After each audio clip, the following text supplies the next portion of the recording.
Hello, kumusta kamong tanan? Mayong adlaw, mayong buntag, kung hain mong dapita karon.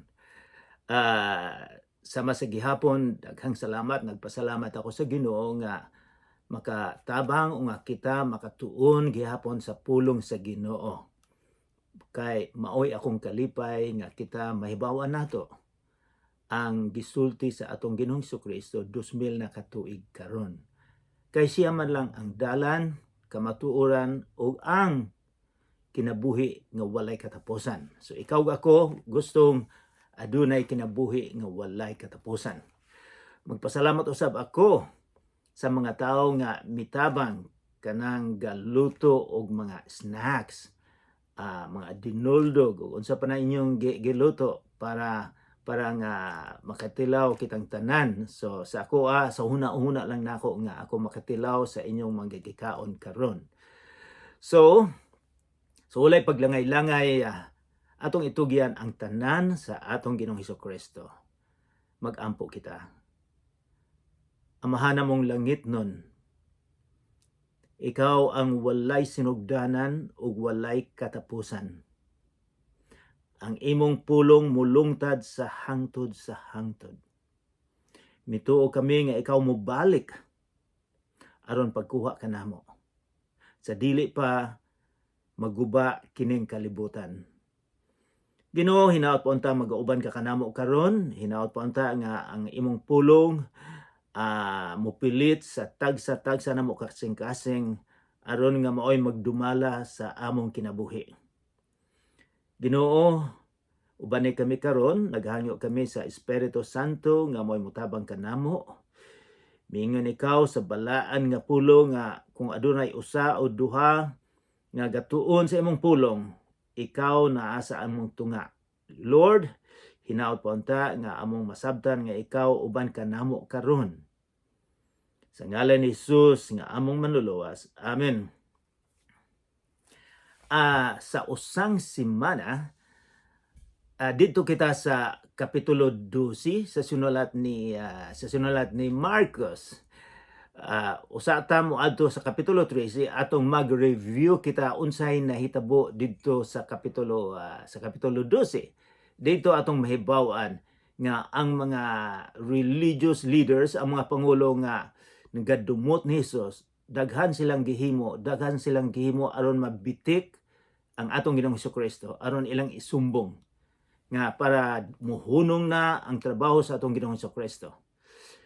Wala nabitik nila si Jesus. And then, ang katapusan sa versikulo 12, nga gidala ni Jesus ang iyang mga disipulo didto sa usa ka lugar sa templo, nga didto maghatag ka og kwarta para sa mga pobre. Didto nakita ni Jesus og sa mga disipulo ang mga dato, daghan silang gihatag. Og nakita nila usab ang usa ka byuda. Sa unang panahon, ang byuda sa ilang lugar pinaka-pobre. Ang dato, gahatag sila pinisik. Ang pobre, gihatag niya ang pinakakatapusan niya nga kwarta. Nangutana si Jesus sa mga disipulo, kinsa may pinakamaayo din na, unsa may kuhaon o ang sacrifice ba, sakripisyo o unsa ang kadakuon ba? Dili diay ang kadakuon sa atong gihatag, kundi unsa kadako sa atong pagsakripisyo nga gikan sa kasing-kasing. So mao nay leksyon ang principle sa pagtabang sa tao. Dili kadako, kundi unsa kadako ang imong sakripisyo nga gikan sa kasing-kasing. So karon nahuman na sila dito, mupauli na sila kay naa sila boarding house didto sa atbang sa bukid sa Olibo. Ang ilang amigo nga si Lazarus ug ang ilang igsuon ni si Martha Maria didto sila, moadto sila. So karon miguwa na sila sa templo, milakaw na sila paingon didto sa Olibo. Ako sa akong pag-adto po didto, nakalakaw usab ako niini. Modulhog ka og paghuman mo tungas didto sa Olibo. So ato nang sugdan. kining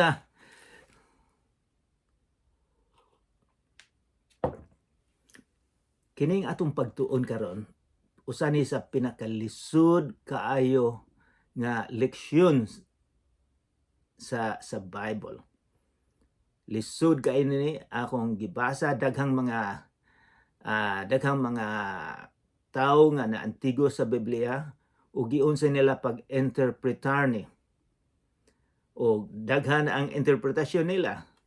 Ako dili ko makaingon nga mao gyud ni tinuod nga interpretasyon kay lisod kay ni.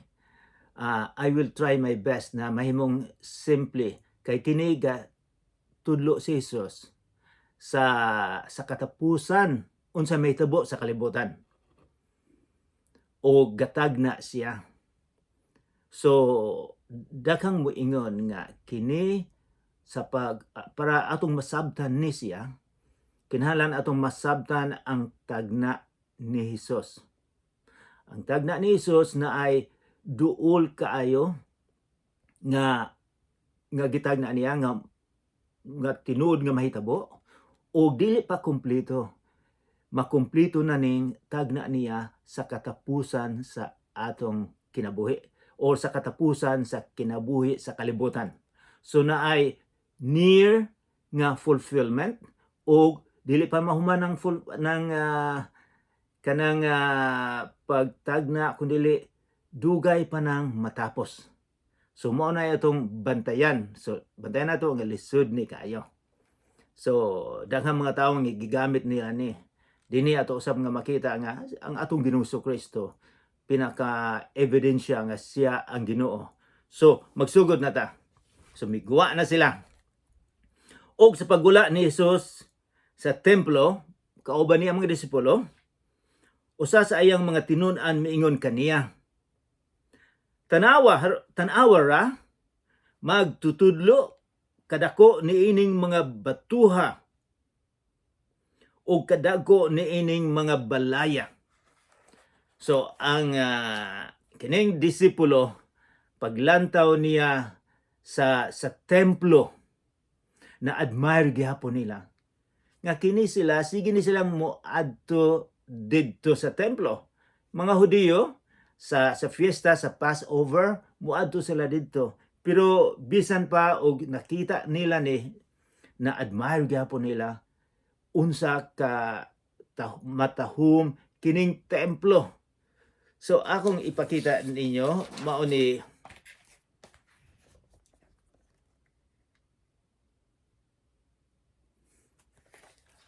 templo sa unang panahon, sa panahon ni Jesus. Mga 14 ka hektarya ni siya, dako kaayo ni ang templo.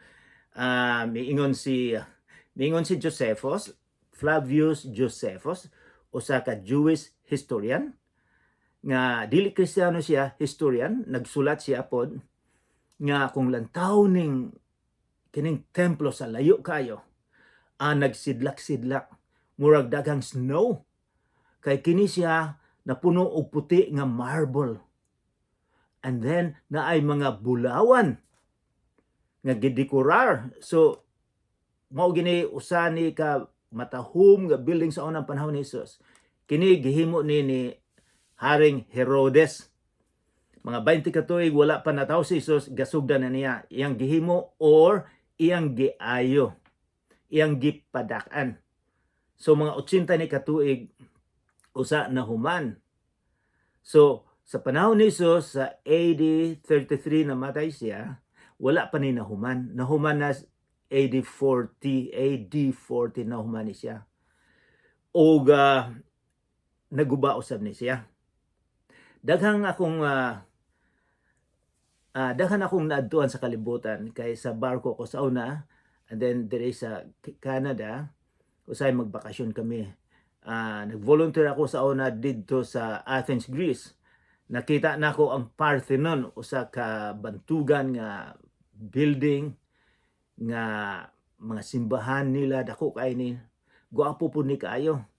Nakaadto ko sa Paris, France. Nakita na akong Eiffel Tower.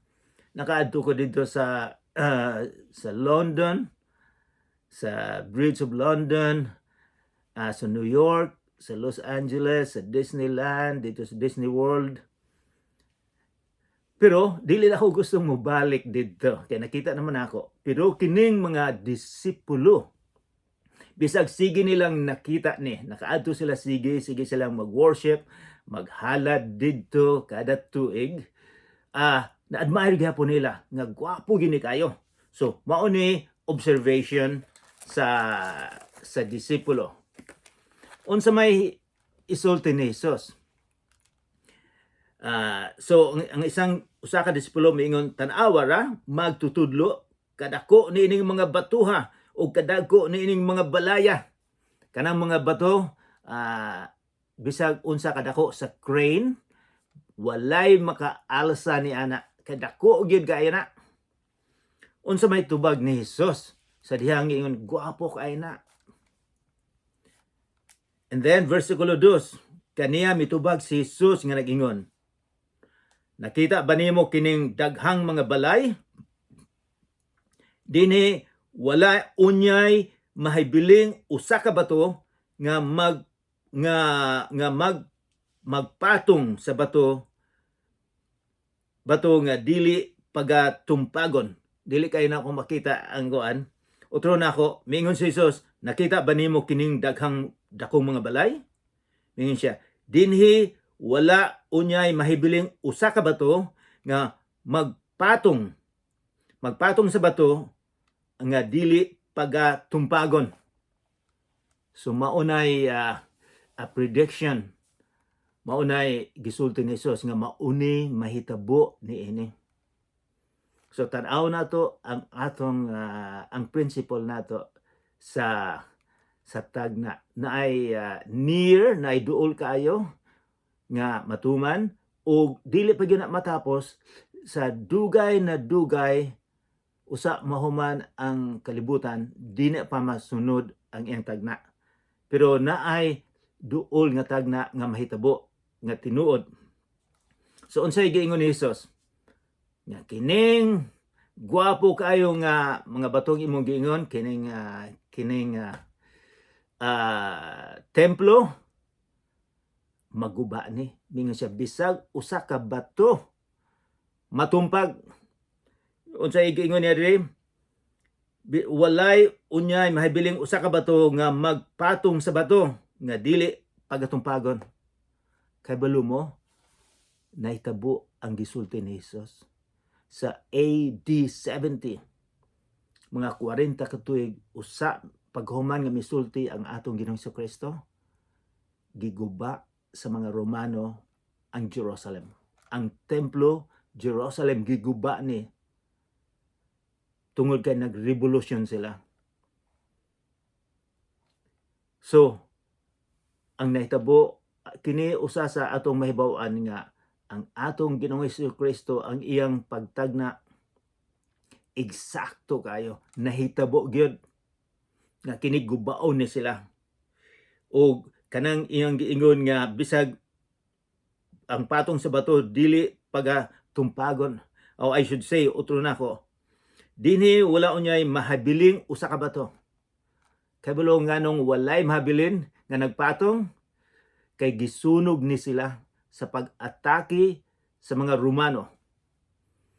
Pila ka gatos kalibo ang namatay dito. Gisunog sila. Ang nahitabo gani dinay gasulti nga gilikuban silang tanan. Pila ka bulan nga wala sila pagkaon. Ang uban kaning ginikanan, ila na lang gikaon ang ilang mga anak. Apahan bisan pa gisunog ni sila sa mga Romano, gitumpag ning tanan. Ang nahitabo sa mga bulawan na lanay sa pagkasunog. So ang uban mipilit dito sa mga bato napilit. Sumanang ang mga Romano gitumpag nila mga bato para makuha nila ang bulawan. So ang gisulti ni Jesus eksakto kayo nga walay bato nga tumpagon gyud ang tanan. O nahitabo nga gubaon gyud siya. So maunay nahitabo. And then versikulo 3, o sang naglingkod sila sa bungtod sa olivo. Kining Olibo at bang taas-taas ni siya jutay sa Jerusalem. So naglingkod na sila, siguro gikapoy sila.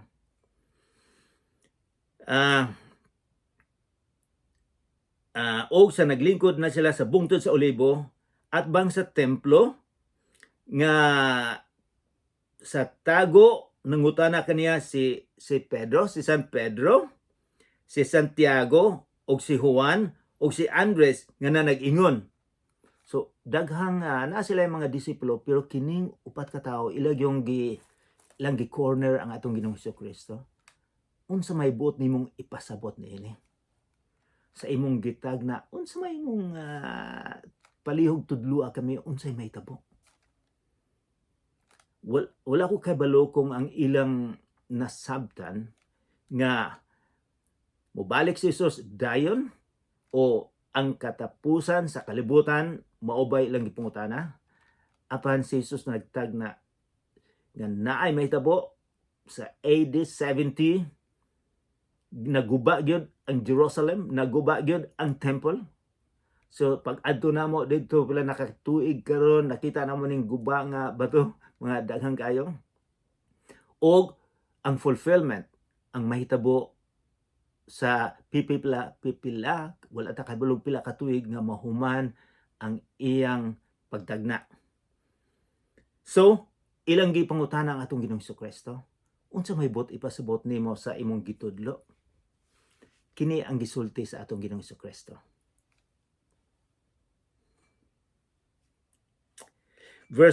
Versikulo 4. Tug-ani kami kanus aman kini mahitabo. Ug unsa may mga ilhanan nga kining mga butanga hapit na pagatumanon ang tanan. So posible nangutana usab sila kanus aman ni mahitabo unsa may mga ilhanan sa katapusan sa kalibutan. Ikaw ug ako gustong mangutana usab, gustong mahibalo kita.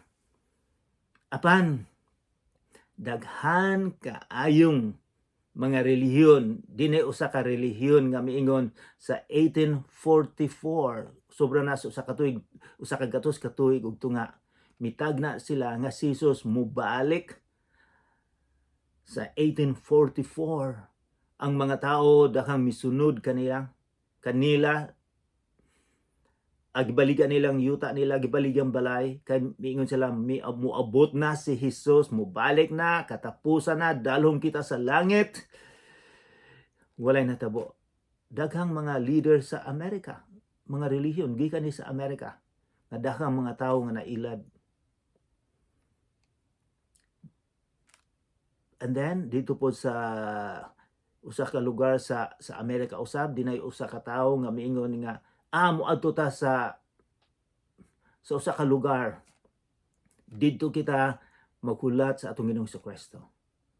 And then ang gobyerno nahibaw-an nga nagbinuang day siya miadto iyang giingnan ang mga members duol usa ka libo ka tawo nga dili ta padakop maghikog tang tanan para makaadto ta sa langit. Daghang mga Amerikano usab nga nailad nila. Bisan sa Pilipinas, daghang mga tawo miingon nga, ako ang Kristo karon. Apan gigamit nila ang relihiyon aron nga sila makakwarta. So, mao na akong observation.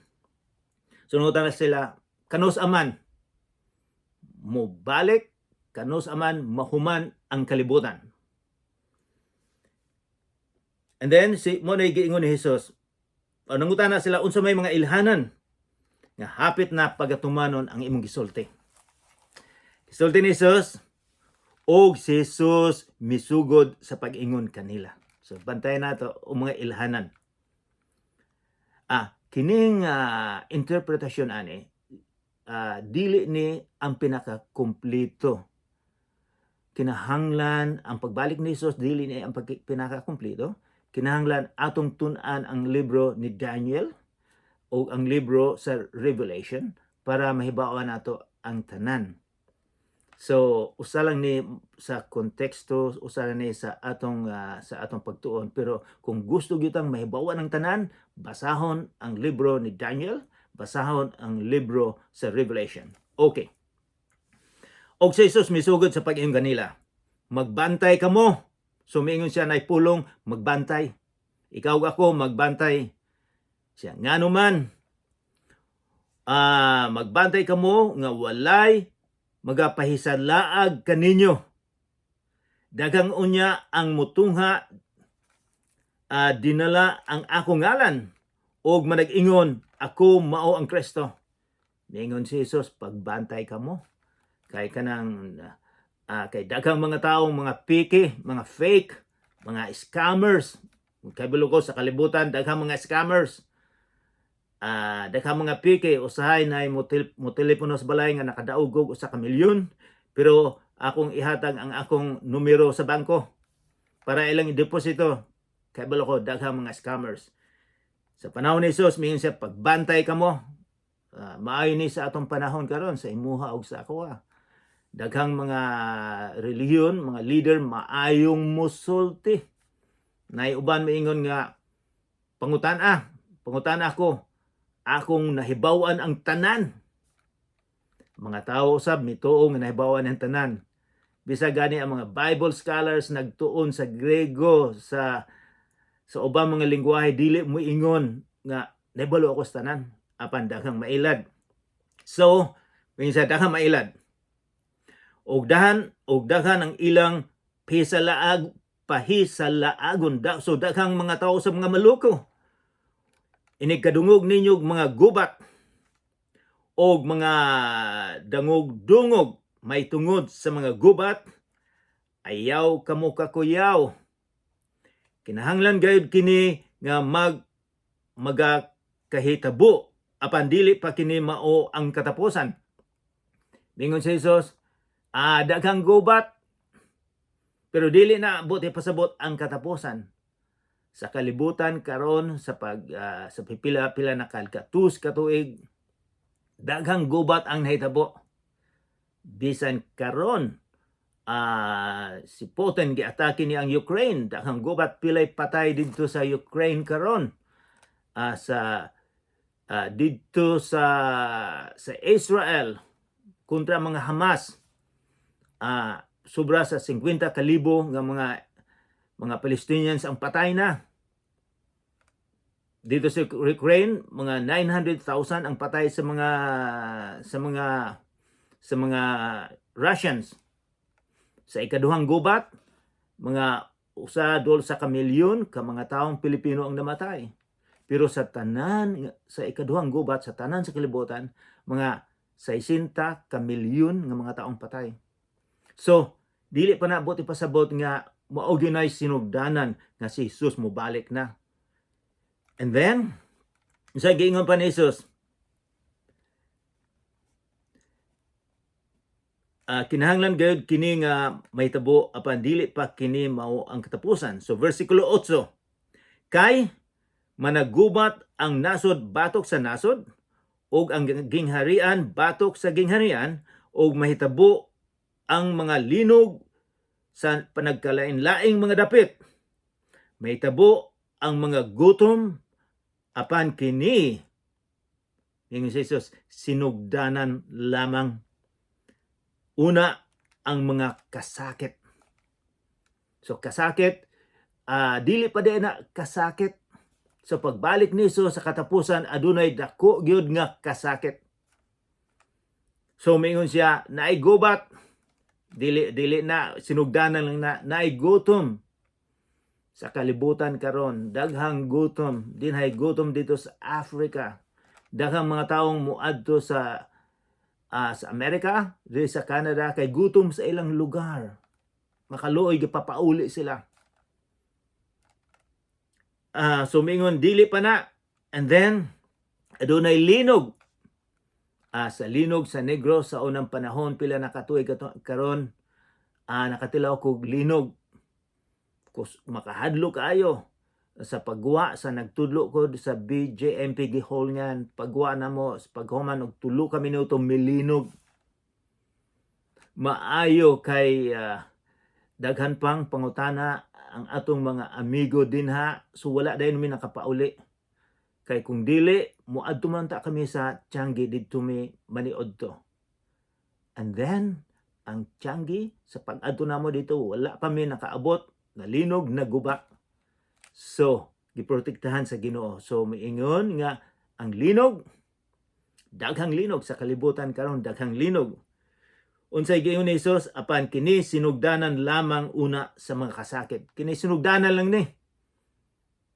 Naagi kasakit nga moabot.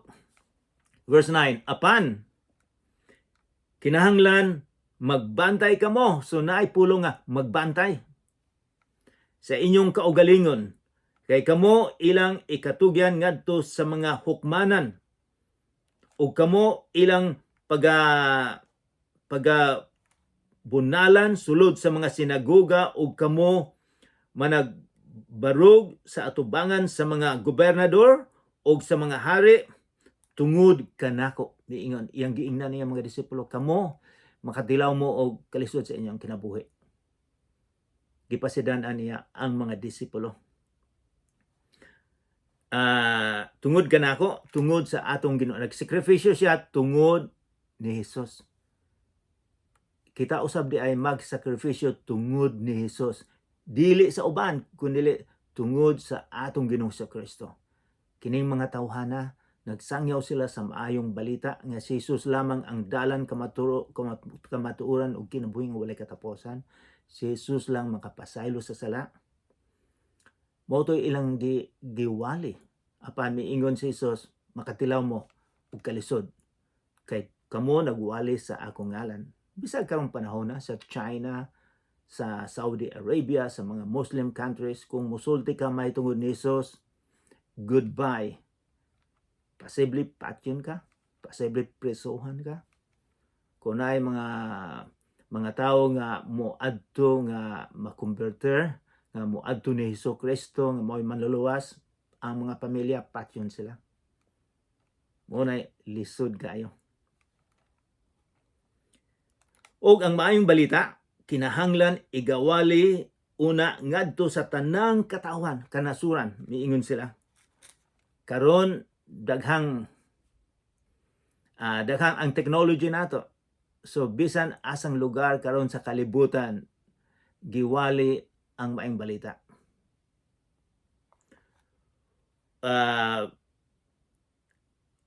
Versikulo 11, og sa diha nga ila na kamong pagataralon ngadto sa mga hukmanan ug itugyan kamo, ayaw ninyo kaguling daan kung unsa ang inyong isulti.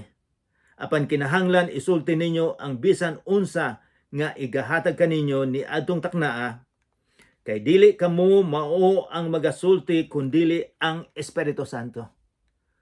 So sa panahon iyang gihatagan ang mga disipulo, kay bulo mo ang mga disipulo silang tanan except si John, gipatay sila.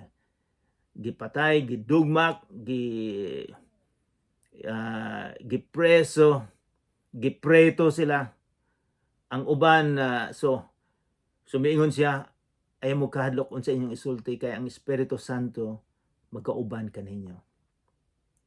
Wala ba mo nahibalo sa after sa usa ka gatos ka tuig ang mga Kristohanon gipangdakop sila. Ang uban gitari sila didto sa Coliseum sa Roma. Dito daghang pila ka libong mga tao nga nalipay. Galantaw sila sa mga Kristohanon nga gikaon sa leon. Na-enjoy nila kayo. Nga ang mga Kristohanon gikaon sa leon. O ang Kristohanon ilang giputang daghang kaing lana o gisunog nila. Mao'y sulo nila. Mao'y kalisod na hitabo sa mga Kristohanon. So mingon si Jesus, pagbantay kamo. Ang Espiritu Santo magauban kaninyo. Kining mga tawhana mituo nga adunay kinabuhi nga walay katapusan nga uban sa atong Ginoo Kristo. Versikulo 12, og ang igsuon magatugyan sa iyang igsuon ngadto sa kamatayon. Og ang amahan magatugyan sa iyang anak, og ang mga anak musupil batok sa ilang mga ginikanan og magapatay kanila. Pagadumtan kamo sa tanang tao tungod sa akong ngalan. Apan ang maglahutay hangtod sa katapusan mamaluwas. Ingon siya, apan ang maglahutay mao'y maluwas. So kanang duol na moabot kay ang unang prediction nga miingon si Jesus nga maguba ang templo, naguba gyud sa AD 70. Ang usa niyang prediction gitagna mao nay mahitabo sa katapusan nga adlaw. Mo ni iyang gisulti nga ang mga anak, mga igsuon tungod kay gi-pressure sila sa gobyerno para dili putlo ng ilang liog, ilang isumbong ang ilang ginikanan.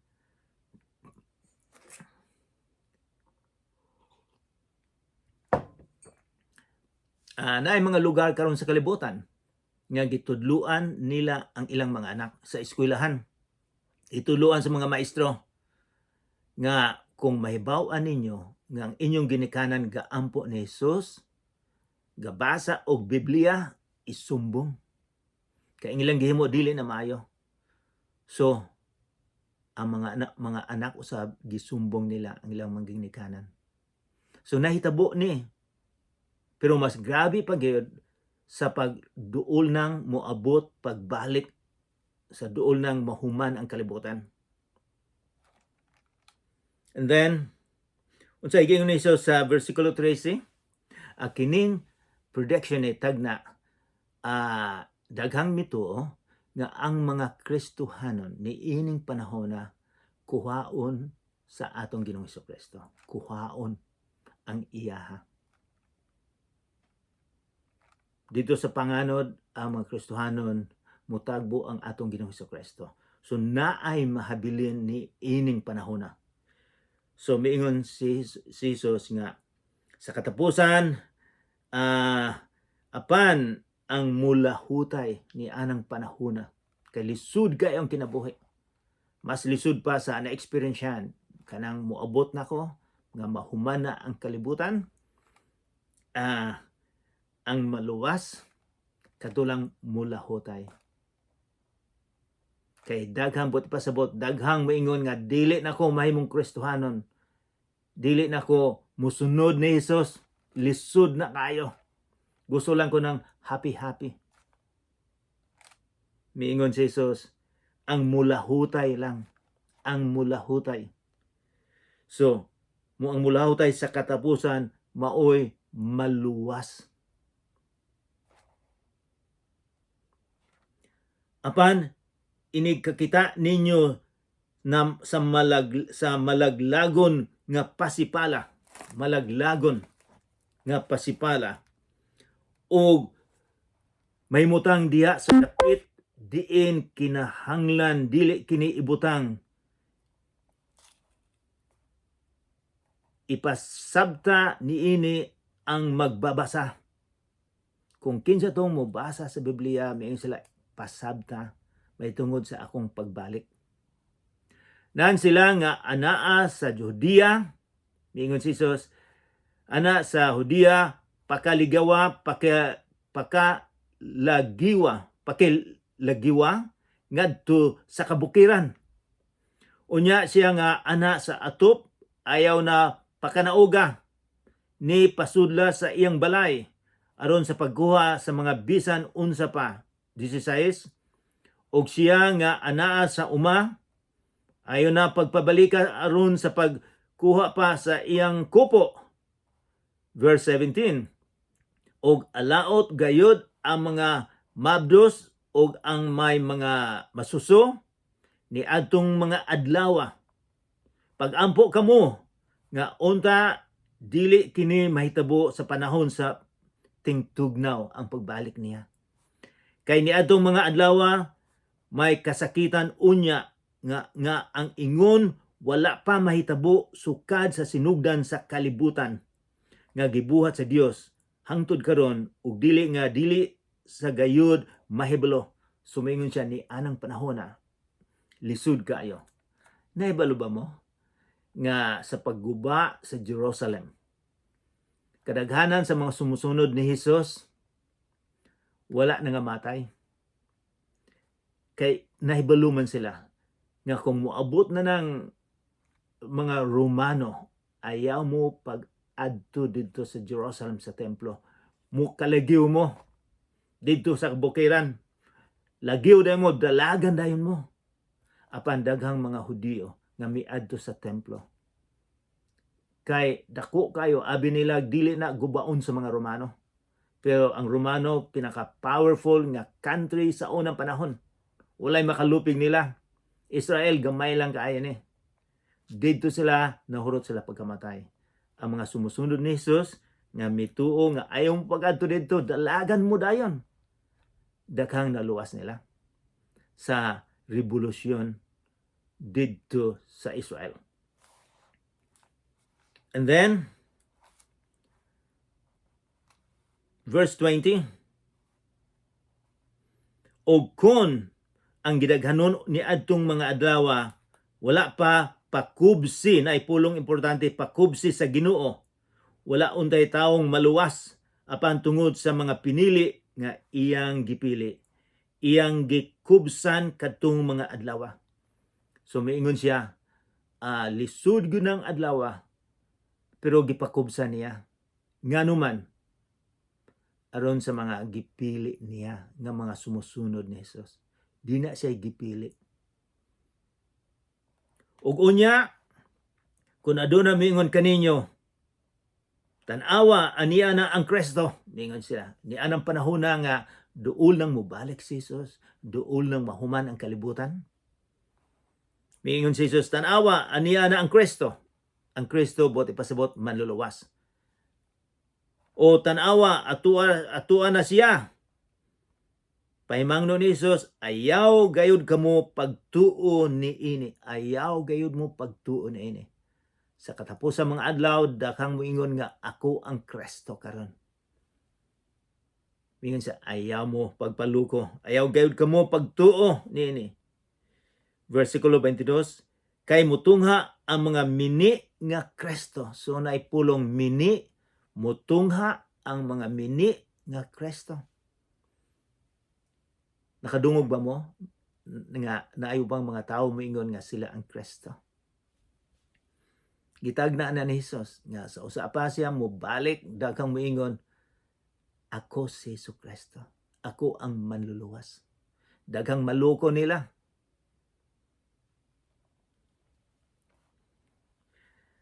Utron ko, versikulo 22, kay mutungha ang mga mini nga Kristo og mga mini nga mga propeta, og magpakita sila mga ilhanan og mga katingalahan aron sa pagpahisalaag sa mga pinili kung mahimo man. So daghan silang mga milagro nga himuon para mahisalaag, para makuha nila ang mga pinili sa Ginoo. Versikulo 23, apan, mingon si Jesus, apan, kinahanglan, so naipulong kinahanglan. It is very important. It is a must. Kinahanglan, magbantay kamo. So miingon siya, magbantay kamo. So ikaw, ako di ay, kinahanglan magbantay kita. Kanay mga tao nga maayo kay musulti nga may pasalaag. Magbantay kamo. Gitug-anan ko na kamong daan sa tanang mga butang. Miingon si Jesus, ako na mong giingnan unsay mahitabo sa akong pagbalik.